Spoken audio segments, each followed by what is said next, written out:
በስመ አብ ወወልድ ወመንፈስ ቅዱስ አህዱ አምላክ አሜን።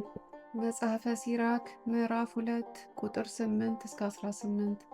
እግዚአብሔርን የምትፈሩት ሆይ ዋጋችሁን እንዳታጡ እመኑት።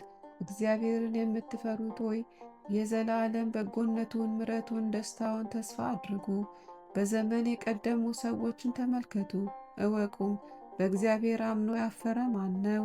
እርሱም በመፍራት የታገሰና የተጣለ ማን ነው? ጠርቶትስ ቸል ያለው ማንን ነው?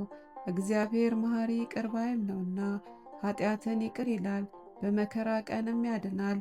ለሚጠራጠር ልቡና ወዮለት፣ ለጠማሞች እጆችም ወዮላቸው። ሥራው ሁለት ለሆነ በሁለትም መንገድ ለሚሄድ ኃጢአተኛ ወዮለት፣ ለሚጠራጠርና ለማያምን ልብ ወዮለት። ስለዚህም አያመልጥም። ትዕግሥታቸውን ላጡ ሰዎች ወዮላቸው። እግዚአብሔር በተመለሰባቸው ጊዜ ምን ያደርጉ ይሆን? እግዚአብሔርን የሚፈሩ ቃሉን አይረሱም። የሚወዱት ትእዛዙን፣ መንገዱን ይጠብቃሉ። እግዚአብሔርን የሚፈሩ ሰዎች ፈቃዱን ይሻሉ፣ የሚወዱትም በሕጉ ይረካሉ። እግዚአብሔርን የሚፈሩ ልቦናቸው ያዘጋጃሉ፣ በፊቱ ሰውነታቸውን ያዋርዳሉ። በሰው እጅ ከምንወድቅ በእግዚአብሔር እጅ እንውደቅ፣ እንደ ልዕልናው የቸርነቱ ብዛት እንዲሁ ነውና።